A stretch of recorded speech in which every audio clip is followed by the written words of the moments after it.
My name is Brian Harper. I'm the Director of Communications at DAN, and today I'm pleased to be speaking with Rosie Poirier. It's great to be here. Thank you for having me. Welcome, Rosie. Thanks for coming. So, Rosie is, among other things, the 2022 Our World Underwater North American Scholar, a content creator, and a marine scientist, and a communications professional. And what else? I mean, that sums it up pretty well. I'm an Okay. artist as well, so I do a lot of visual arts and underwater photography. Oh, brilliant. Yeah. All right. Well, we want to talk about several things today, but chief among them is scuba diving. How did you get into scuba diving? Could you tell us that story? Yeah, I was fortunate to get into diving quite early. I was 14 when I got open water certified. I was doing a career project in school. I didn't know what I wanted to do, knew I loved nature, didn't have a clue about marine science. And they would give us those online quizzes. And every single one of them came up with marine science as the top one for me. So as a 13-year-old, I did one of those deep dive into Google. And by the end of the week when I was presenting, you would have thought I wanted to be a marine scientist my entire life. Yeah. Because I was so enthusiastic. And so I had the opportunity to get open water certified in Canada in the Great Lakes. And it was just me, a 14-year-old, and a bunch of retirees who were doing it as their retirement hobby. And they looked at me and they went, "What are you doing here?" And I said, "I want to be a marine biologist, so I'm learning to dive." And that was the start of my journey into diving. And I never looked back. I remember the first breath underwater and how thrilled I was. And I knew that that was a life-changing moment for me. Even in the cold Great Lakes. Even in the cold Great Lakes. Wonderful. Yeah. So did you start in a dry suit? I didn't. We were in we were in a 7mm in the Okay. summertime in the Yeah. Great Lakes. Yeah. Very cool. Do you recall what you saw on some of this early Great Lakes dives? I saw crayfish Okay. and rocks. Yeah. But it didn't matter. But I could have 'Cause you seen were only hooked. bubbles and I still would have been thrilled. Yeah. Well, I love talking to people who knew since they were a kid that they wanted to be a marine biologist, because I think probably most of us in the dive industry wanted to be a marine biologist when we were kids. But then you actually did it, and that's the most inspirational part. So how about that journey? How did you just kept on from 14? Yeah, I kept on going. I was pretty single-minded once I had my sights set on that. Mm-hmm. And I went into the dive professional realm pretty early. I got my dive instructor cert at age 18, and I started teaching for a program. And that got me in the field underwater a lot more. So I did that before I even started college. And then I went out to the University of Victoria to do my undergrad in marine bio. Well, it's actually biology with a marine concentration. That's what they offer there. And it was fantastic to go and live on the island, because I grew up in Ontario. So you don't have any ocean anywhere close by. Right. So to go and live someplace and study what I loved and be on the water was really game changing for the early part of my career. And I spent a lot of time in the field doing field work. I worked with whales and sharks and fisheries science. And then eventually I started veering more into communications and that part of the diving industry. Yeah. So through high school and college, you were doing marine science field work. Yeah. Yeah. And after college as well? Yeah. So I worked in whale conservation for 4 years in the Okay. Pacific Northwest, in Yeah. particular with the southern resident orcas. Mm-hmm. So I spent a lot of time out on the water on the field, in the field. And then I had done sharks research in the Bahamas in Bimini with the Bimini Shark Lab and Brilliant. a lot of other projects. Yeah. Well, fantastic. So diving as a scientist versus diving as a recreational diver or as a photographer, artist, how is it different in each of those contexts? Yeah, I mean, I've been very fortunate to get to dive in many different ways. Diving for research, diving as a photographer, diving as an instructor. When you're teaching students, it's entirely different. But each of them, they all have a different purpose. And I love doing things with a purpose. We all love being in the underwater realm and just observing, but it is also really fun to be there with a purpose. And I love teaching. And especially because when I was teaching youth to dive. And I was a young diver at age 14 and then at age 15. And so seeing the young minds and seeing the way that they absorb information, their enthusiasm, they're still super curious and they're not shy about it. And I loved getting to teach them. But situational awareness has to be on point because you've got these young divers whose safety is in your hands. So I had to always be assessing circumstances, assessing risk, looking out for the divers, and also teaching them dive skills that are going to carry them into the future and make them good divers way beyond the time that they spend with me. And then as an underwater photographer, it's very different because I'm diving looking out for myself, typically with a dive buddy. I don't have other people's safety. That's my responsibility, but I'm also carrying a greater vision of what I'm trying to communicate, because I'm not just there to dive, I'm there to share a story and share the story of the ocean that I love so much, that I'm also watching go through so many challenges. And then diving as a scientist, you've got a task and you're trying to complete that task, and it can be extremely challenging in different conditions, and you're trying to collect data and your pencil's floating away and your ruler snaps on the way down and your transect's getting tangled, but you still have this mission that you're trying to complete. So you're constantly diving against odds at times. And I love the challenge, both the challenge and the ease of diving, because when you enter the underwater world, it's almost like, for me, and I think for a lot of divers, it feels a bit like coming home. Like as soon as you get under the surface, but then you're dealing with an environment that's very different from on land. You have limited air supply. So there's always this decision-making process the whole time that you're underwater. But I love that. Well, I love hearing you talk about, as a Dan representative, you're saying a lot of things that kind of reveal an underlying awareness of your own safety. Like you talked about situational awareness. You talked about, your air supply and maintaining, you'd be surprised how often out of gas emergencies still occur. And that's a message that at Dan we really try to promote is, you got to keep your eye on your gas supply. And so it sounds like you certainly have a safety mindset. So I'm interested in hearing more about how you ensure your safety, ensure the safety of those you're diving with, and also, how that might change in between recreational diving, instruction, scientific diving, and as a photographer or artist. Well, I think part of safety is having respect for something. So in safety, we have respect for the ocean, that it can be a challenging environment and that you don't just take things for granted. So I think anytime that I enter or approach a project, I try and remember that. It's at the forefront that, and so long as you're able to keep yourself safe, then you can continue to do the things that you love. So risk assessment is definitely important for me in my work. And there are times where I've called it because I don't feel right. I've done photography in choppy wave conditions that have been really challenging and realized that, I'm a little bit in above my head, and quite literally as the waves are crashing over you and you're trying to film in a challenging environment. So I always try and have respect for the environment that I'm working in.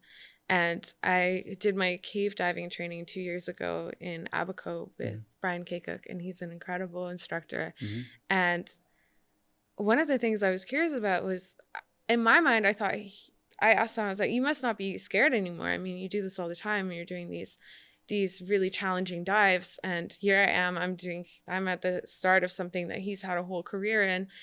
And he said, no, actually, I think it's important that you have a healthy fear. And he said, I'm paraphrasing his words, but he said, the day that I'm no longer afraid is the day that I know I'm in trouble.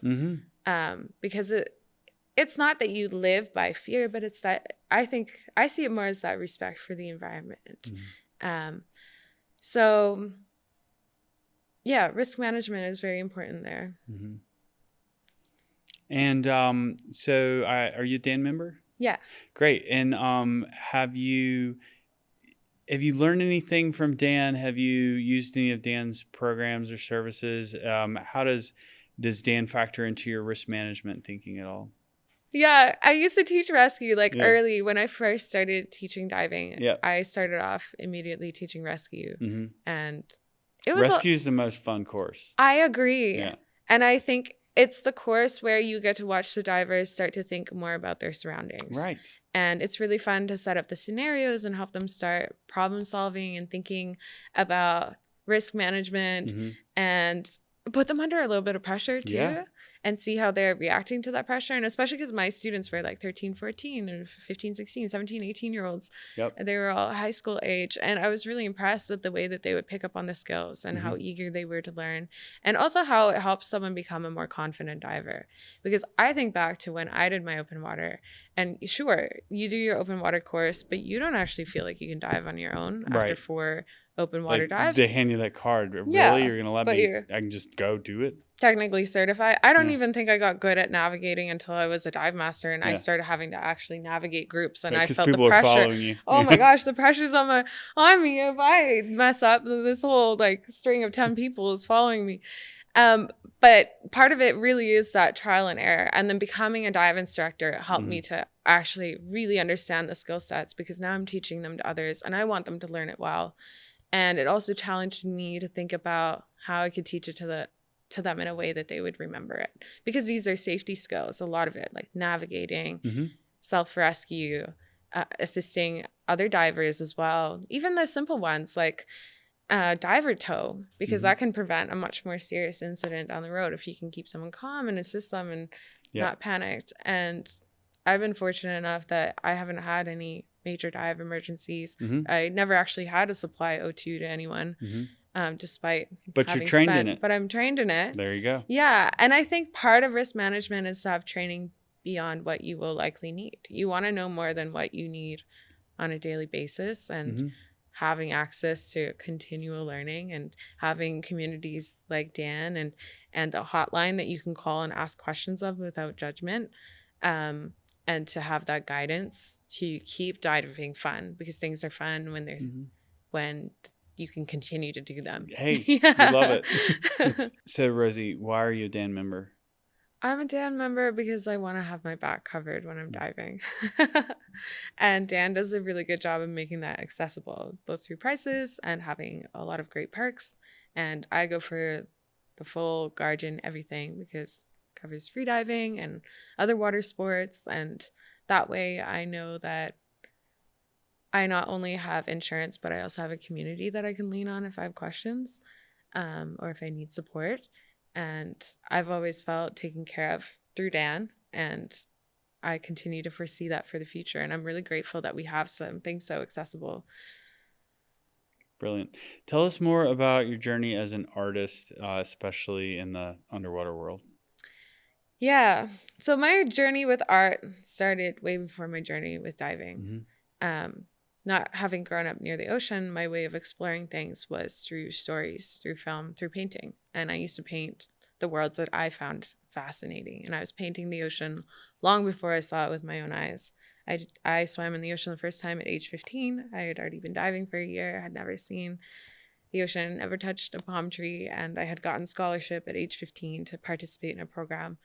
But up until that point, I had been using art to reach these faraway environments and ecosystems that I was so fascinated by.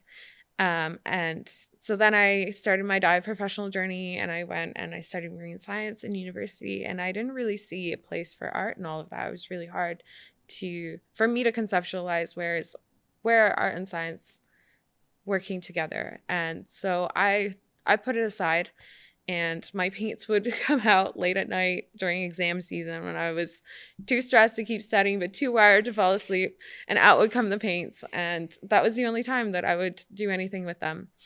And it wasn't until I started exploring underwater photography that I started to see the role that art plays in the marine science world. And it allowed me an avenue to start exploring that creativity again. So I started doing a lot of communications projects. I worked for a production studio for 5 months in the Philippines. They trained me up, and I worked with them. And as I started diving into photography, the painting came back, and I found space for it again. So now it's been several years, and art now makes the greater bulk of my career. So I spent a lot of years in the field doing field science, but now I do a lot more communications, creative media, storytelling, communications workshops. And my focus is really about connecting people to the environment around them, helping them feel a part of that ecosystem, and using these mediums as a bridge, because that was my original bridge. I wouldn't have found those ecosystems without the stories, the books, the films, the art. And I know that it's the case for many other people, and sometimes we forget the power that it holds. And so I'm finding that again, and through that I get to share it with others. Amazing. How could Dan do a better job? I'm hitting you up for free communications professional advice. But you're a communications professional. How would an organization like ours, who is out there trying to keep people safe, what do we need to be doing to communicate with the diving public to really help hit home our messages of safety? Yeah. Well, part of art to me is about creating community. And Dan does a really good job of creating community. But there are other mediums to be able to tap into to magnify that. And creative communications can take so many different forms. It can be through film, and film has a great ability to communicate messaging around safety, make it fun. Podcasts like this, where you get to share stories and connect with real people, forums, comedy, media, comics. I still think comic strips are incredible, and like visual arts have a great way of communicating complex and nuanced things. And forums where people get to share, and the visual dynamic of these spaces can really draw people in. So I think that there's a lot of opportunities for tapping into creative media through film, through storytelling. Stories have an immense power, even just verbal stories. They don't always have to be embellished with art or media. It doesn't always have to be film. Even just like storytelling itself holds an immense power, and has been such a historical way of passing on knowledge. So I think even this, like having this podcast set up and being able to share real stories from real divers and pass on knowledge, there's so many different mediums. It's a very exciting time to be creative. Good. So what stories do you want to tell? What stories are you working on now, or do you want to tell in the future? Some of this, I really like playing on connections and duality. So I like comparing land and ocean, and playing on the connections that we already have. So I'm working on a bit of a creative piece that showcases the way that people are connected to water and connected to the ocean, and how we've co-evolved with our environment. Because one thing that I think is a challenge for people is that we separate ourselves from the environment around us, and we see ourselves as sometimes a different entity. But in reality, we've co-evolved with the world. And we breathe out carbon dioxide, which trees utilize, and they put out oxygen, like this perfect dynamic that plants need the opposite air source that we need, the opposite compounds, which is...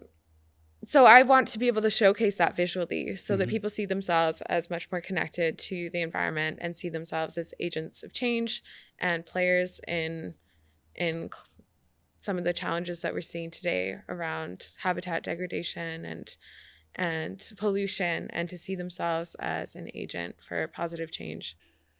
So we were talking earlier about communicating with people broadly versus more specifically, and you said some really interesting things about how communicating in one of those ways versus the other can help people perceive their role as part of something broader, like the marine environment or the global population. Could you talk a little bit more about that?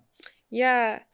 So divers, we have the immense honor of exploring an environment that many people never have the chance to see. And with any kind of honor comes a lot of responsibility. Any kind of privilege carries a responsibility with it. And none of us want to be the last generation to experience it the way that we have. And I'm already experiencing a very different ocean than some of the veterans that I see in the dive community. I'm seeing less coral, less fish than what they saw. And so we're already seeing the impacts of our influence on the world, and some of the negative qualities of human development that is not necessarily being conducted in a way that's congruent with nature. Because we can live in harmony with nature. It doesn't have to be this way. So we have that responsibility to carry that forward into the future. And in the diving community, you see a lot of initiatives. You see a lot of coral restoration, a lot of protected areas, and divers are great spokespeople for the environment because they're out there every day. They see it, they care about it. But it shouldn't just be divers who care about the ocean ecosystem, because we're not the only people who are connected to the ocean. And we have spokespeople from many other industries. But the reality is, no matter how near or far you are to the ocean, you're connected to it. We all depend on the ocean in some way, shape, or form. Even if you're in the prairies of Saskatchewan, you're influenced by the weather patterns that the oceans are regulating. So part of my role in communications is about sharing that. I want people to feel connected to the environment. I want them to feel connected to the ocean, to see their stake in it. And not just their stake in it, but the ocean's stake in them. Because any kind of relationship that you have in life is reciprocal. And so in communicating, I target communications that create impact. I want to communicate in a way that inspires change and inspires someone to engage. So beyond raising awareness, it's an invitation for participation. So how do you communicate in a way that people see themselves as part of the project? They see themselves as an active agent in the story, because we all are. And I've been playing around with that a lot. And a lot of my work is experimenting and trying to see what works and what doesn't work. And so sometimes we can hyper-focus on a very specific call to action. And sometimes you do need that. You need to be specific. You're trying to get people to sign a petition. That's a way to get voices out. But sometimes being very specific and very narrow can be limiting in that invitation of inviting someone to participate in something, because we all come with a different skill set. We all come with a different expertise. We all come with a different life story. And so we have different things to offer. So Dr. Ayanna Johnson does a really good job of describing that and sharing how call to action can be broad but still be really meaningful. And it can invite engagement by tapping into someone's unique talents and their unique expertise. So I've been working on that and how to target people in their field of work. So we can share a challenge, an issue, or a story that you want people to engage with, but based on their expertise. So a doctor is going to engage with it very differently than a lawyer would, or a teacher, or a business owner, or dive professional, or whomever. But we all bring that unique expertise to a challenge. So that's where both the narrow and the wide focus can play a role. Thank you so much, Rosie. So Rosie Poirier, thank you so much for being here. We appreciate you coming by. Thank you. It was a joy.